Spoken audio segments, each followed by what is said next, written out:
जय माता की। नवरात्रि के पावन पर्व की शुरुआत होने वाली है। हिंदू धर्म में नवरात्रि का बहुत अधिक महत्व होता है। नवरात्रि के दौरान माँ के 9 रूपों की पूजा अर्चना की जाती है।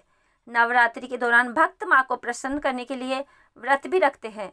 नवरात्रि व्रत के दौरान व्रत कथा का पाठ करने का बहुत अधिक महत्व होता है। अगर आप नवरात्रि व्रत कथा का पाठ नहीं कर सकते हैं तो इस व्रत कथा को सुन लें।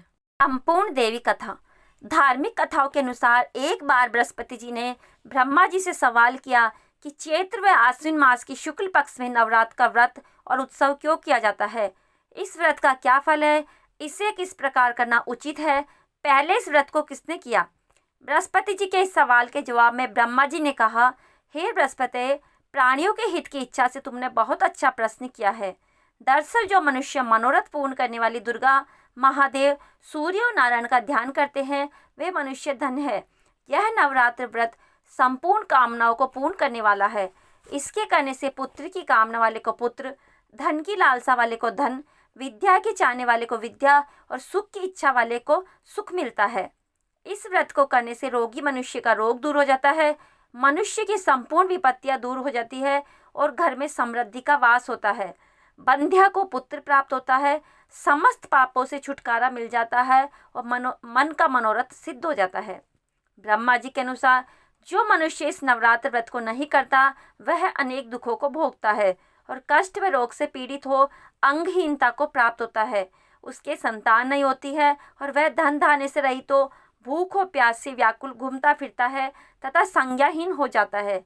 जो सधवा स्त्री इस व्रत को नहीं करती वह पति सुख से वंचित हो नाना दुखों को भोगती है। यदि व्रत करने वाला मनुष्य सारे दिन का उपवास न कर सके तो एक समय भोजन करे और 10 दिन बांधवों सहित नवरात्र व्रत की कथा का श्रवण करे। हे बृहस्पति, जिसने पहले इस महाव्रत को किया है वह कथा मैं तुम्हें सुनाता हूँ, तुम सावधान होकर सुनो। इस प्रकार ब्रह्मा जी का वचन सुनकर बृहस्पति जी बोले, हे ब्राह्मण, मनुष्य को कल्याण करने वाले इस व्रत के इतिहास को मेरे लिए कहो, मैं सावधान होकर सुन रहा हूँ। आपकी शरण में आए हुए मुझ पर कृपा करो। ब्रह्मा जी बोले, प्राचीन काल में मनोहर नगर में पीठत नाम का एक अनाथ ब्राह्मण रहता था। वह भगवती माँ दुर्गा का भक्त था। उसके संपूर्ण सद्गुणों से युक्त सुमति नाम की एक अत्यंत सुंदरी कन्या उत्पन्न हुई। वह कन्या सुमति अपने पिता के घर बाल्यकाल में अपनी सहेलियों के साथ क्रीड़ा करती हुई इस प्रकार बढ़ने लगी जैसे शुक्ल पक्ष में चंद्रमा की कला बढ़ती है। उसका पिता प्रतिदिन जब माँ दुर्गा की पूजा कर होम किया करता वह उस समय नियम से वहां उपस्थित रहती। एक दिन सुमति अपनी सखियों के साथ खेल में लग गई और भगवती के पूजन में उपस्थित नहीं हुई। उसके पिता को पुत्री की ऐसी असावधानी देखकर क्रोध आया और वह पुत्री से कहने लगा, अरे दुष्ट पुत्री, आज तूने भगवती माँ का पूजन नहीं किया, इस कारण मैं किसी कुष्ठ रोगी या दरिद्र मनुष्य के साथ तेरा विवाह करूंगा। पिता का ऐसा वचन सुन सुमति को बड़ा दुख हुआ और पिता से कहने लगी, हे पिताजी, मैं आपकी कन्या हूँ तथा सब तरह से आपके अधीन हूँ। जैसी आपकी इच्छा है वैसा ही करो। राजा से, कुष्ठी से, दरिद्र से अथवा जिसके साथ चाहो मेरा विवाह कर दो। होगा वही जो मेरे भाग्य में लिखा है। मेरा तो अटल विश्वास है, जो जैसा कर्म करता है उसको कर्मों के अनुसार वैसा ही फल प्राप्त होता है, क्योंकि कर्म करना मनुष्य के अधीन है पर फल देना ईश्वर के अधीन है। जैसे अग्नि में पड़ने से तृणादि उसको अधिक प्रदीप्त कर देते हैं, इस प्रकार कन्या की निर्भयता से कहे हुए वचन सुनकर ब्राह्मण ने क्रोधित होकर अपनी कन्या के विवाह कुष्ठी के साथ कर दिया और अत्यंत क्रोधित होकर पुत्री से कहने लगा, हे पुत्री, अपने कर्म का फल भोगो, देखे भाग्य के भरोसे रहकर क्या करती हो। पिता के ऐसे कटु वचनों को सुन सुमति मन में विचार करने लगी, अहो, मेरा बड़ा दुर्भाग्य है जिससे मुझे ऐसा पति मिला। इस तरह अपने दुख का विचार करते हुए कन्या अपने पति के साथ वन में चली गई और डरावने कुशायुक्त उस निर्जन वन में उन्होंने वह रात बड़े कष्ट से व्यतीत की। उस गरीब बालिका की ऐसी दशा देखकर भगवती माँ ने पूर्व पुण्य के प्रभाव से प्रकट हो सुमति से कहा, हे दीन ब्राह्मणी, मैं तुझसे प्रसन्न हूँ, तुम जो चाहो वह वरदान मांग सकती हो। भगवती दुर्गा का यह वचन सुन ब्राह्मणी ने कहा, आप कौन हो, वह सब मुझसे कहो।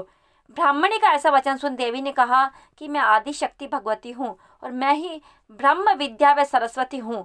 प्रसन्न होने पर मैं प्राणियों का दुख दूर कर उनको सुख प्रदान करती हूँ। हे ब्राह्मणी, मैं तुझ पर तेरे पूर्व जन्म के पुण्य के प्रभाव से प्रसन्न हूँ। तुम्हारे पूर्व जन्म का वृत्तांत सुनाती हूँ, सुनो। तुम पूर्व जन्म में निषाद की स्त्री थी और अति पतिव्रता थी। एक दिन तेरे पति निषाद ने चोरी की। चोरी करने के कारण तुम दोनों को सिपाहियों ने पकड़ लिया और ले जाकर जेल खाने में कैद कर दिया। उन लोगों ने तुझको और तेरे पति को भोजन भी नहीं दिया।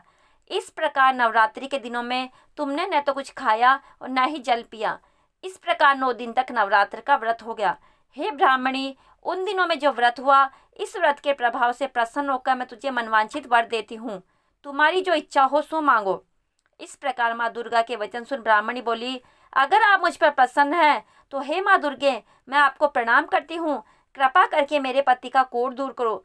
देवी ने कहा, उन दिनों तुमने जो व्रत किया था, उस व्रत का एक दिन का पुण्य पति को कोढ़ दूर करने के लिए अर्पण करो। उस पुण्य के प्रभाव से तेरा पति कोढ़ से मुक्त हो जाएगा। ब्रह्मा जी बोले। इस प्रकार देवी के वचन सुनकर ब्राह्मणी बहुत प्रसन्न हुई और पति को निरोग करने की इच्छा से जब उसने तथास्तु ऐसा वचन कहा, तब उसके पति का शरीर भगवती दुर्गा की कृपा से कुष्ठ रहित, रोग से रहित, अति कांतिवान हो गया। वह ब्राह्मणी पति की मनोहर देह को देख इस देवी की स्तुति करने लगी। हे माँ दुर्गे, आप दुर्गति को दूर करने वाली, तीनों लोगों का संताप हरने वाली, समस्त दुखों को दूर करने वाली, रोगी मनुष्य को निरोग करने वाली, प्रसन्न हो मनोवांछित वर देने वाली और दुष्टों का नाश करने वाली जगत की माता हो। हे अम्बे, मुझ निरपराध अबला को मेरे पिता ने कुष्ठी मनुष्य के साथ विवाह करके घर से निकाल दिया। पिता से तिरस्कृत निर्जन वन में विचर रही हूँ। आपने मेरा इस विपदा से उद्धार किया है। हे देवी, मैं आपको प्रणाम करती हूँ, मेरी रक्षा करो। ब्रह्मा जी बोले, हे बृहस्पति, उस ब्राह्मणी की ऐसी स्तुति सुन देवी बहुत प्रसन्न हुई और ब्राह्मणी से कहा, हे ब्राह्मणी, तेरे उदालय नामक अति बुद्धिमान, धनवान, कीर्तिवान और जितेंद्रिय पुत्र शीघ्र उत्पन्न होगा। ऐसा वर प्रदान कर देवी ने ब्राह्मणी से फिर कहा कि हे ब्राह्मणी, और जो कुछ तेरी इच्छा हो वह मांग ले। भगवती दुर्गा का ऐसा वचन सुन सुमति ने कहा, हे माँ दुर्गे, अगर आप मुझ पर प्रसन्न है तो कृपा करके मुझे नवरात्र व्रत की विधि और उसके फल का विस्तार से वर्णन करें। इस प्रकार ब्राह्मणी के वचन सुन माँ दुर्गा ने कहा, हे ब्राह्मणी, मैं तुम्हें संपूर्ण पापों को दूर करने वाले नवरात्र व्रत की विधि बतलाती हूँ, जिसको सुनने से मोक्ष की प्राप्ति होती है। चैत्र या अश्विन मास के शुक्ल पक्ष की प्रतिपदा से लेकर 9 दिन तक विधि पूर्वक व्रत करें। यदि दिन भर का व्रत न कर सके तो एक समय भोजन करे। विद्वान ब्राह्मणों से पूछकर घट स्थापन करे और वाटिका बनाकर उसको प्रतिदिन जल से सींचे। महाकाली, महालक्ष्मी और महासरस्वती देवी की मूर्तियां स्थापित कर उनकी नित्य विधि सहित पूजा करे और पुष्पों से विधि पूर्वक अर्घ दे। बिजोरा के फूल से अर्घ देने से रूप की प्राप्ति होती है। जायफल से अर्घ देने से कीर्ति, दाख से अर्घ देने से कार्य की सिद्धि होती है। आंवले से अर्घ देने से सुख की प्राप्ति और केले से अर्घ देने से आभूषणों की प्राप्ति होती है। इस प्रकार पुष्पों व फलों से अर्घ देकर व्रत समाप्त होने पर 90 दिन यथाविधि हवन करें। खांड, घी, गेहूँ, शहद, जौ, तिल, बिल्व, नारियल, दाख और कदम आदि से हवन करें। गेहूँ से होम करने पर लक्ष्मी की प्राप्ति होती है। खीर व चंपा के पुष्पों से धन की और बेल पत्तों से तेज व सुख की प्राप्ति होती है। आंवले से कीर्ति की और केले से पुत्र की, कमल से राज सम्मान की और दाखों से संपदा की प्राप्ति होती है। खांड, घी, नारियल, शहद, जौ और तिल तथा फलों से होम करने से मनोवांछित वस्तु की प्राप्ति होती है। व्रत करने वाला मनुष्य इस विधि विधान से होम कर आचार्य को अत्यंत नम्रता के साथ प्रणाम करे और यज्ञ की सिद्धि के लिए उसे दक्षिणा दे। इस प्रकार बताई हुई विधि के अनुसार जो व्यक्ति व्रत करता है उसके सब मनोरथ सिद्ध होते हैं, इसमें तनिक भी संदेह नहीं है। इन 9 दिनों में जो कुछ दान आदि दिया जाता है उसका करोड़ों गुना फल मिलता है। इस नवरात्र व्रत करने से अश्वमेध यज्ञ का फल मिलता है। हे ब्राह्मणी, इस संपूर्ण कामनाओं को पूर्ण करने वाले उत्तम व्रत को तीर्थ, मंदिर अथवा घर में विधि के अनुसार करें। ब्रह्मा जी बोले, हे बृहस्पति, इस प्रकार ब्राह्मणी को व्रत की विधि और फल बताकर देवी अंतर्ध्यान हो गई। जो मनुष्य या स्त्री इस व्रत को भक्तिपूर्वक करता है वह इस लोक में सुख प्राप्त कर अंत में दुर्लभ मोक्ष को प्राप्त हो जाता है। हे बृहस्पति, यह है इस दुर्लभ व्रत का महात्म्य है जो मैंने तुम्हें बतलाया है। यह सुन बृहस्पति जी आनंद से प्रफुल्लित हो ब्रह्मा जी से कहने लगे कि हे ब्रह्मा, आपने मुझ पर अति कृपा की जो मुझे इस नवरात्र व्रत का महात्म्य सुनाया। ब्रह्मा जी बोले कि हे बृहस्पति, यह देवी भगवती शक्ति संपूर्ण लोगों का पालन करने वाली है। इस महादेवी के प्रभाव को कौन कौन जान सकता है? बोलो, माँ भगवती देवी की जय। तो नवरात्रि के दिनों में आप इस व्रत कथा का पाठ अवश्य करें या श्रवण अवश्य करें। इससे नवरात्रि के पूर्ण फल की प्राप्ति होती है। आप सभी को नवरात्रि व्रत की हार्दिक शुभकामनाएं। जय माँ भगवती।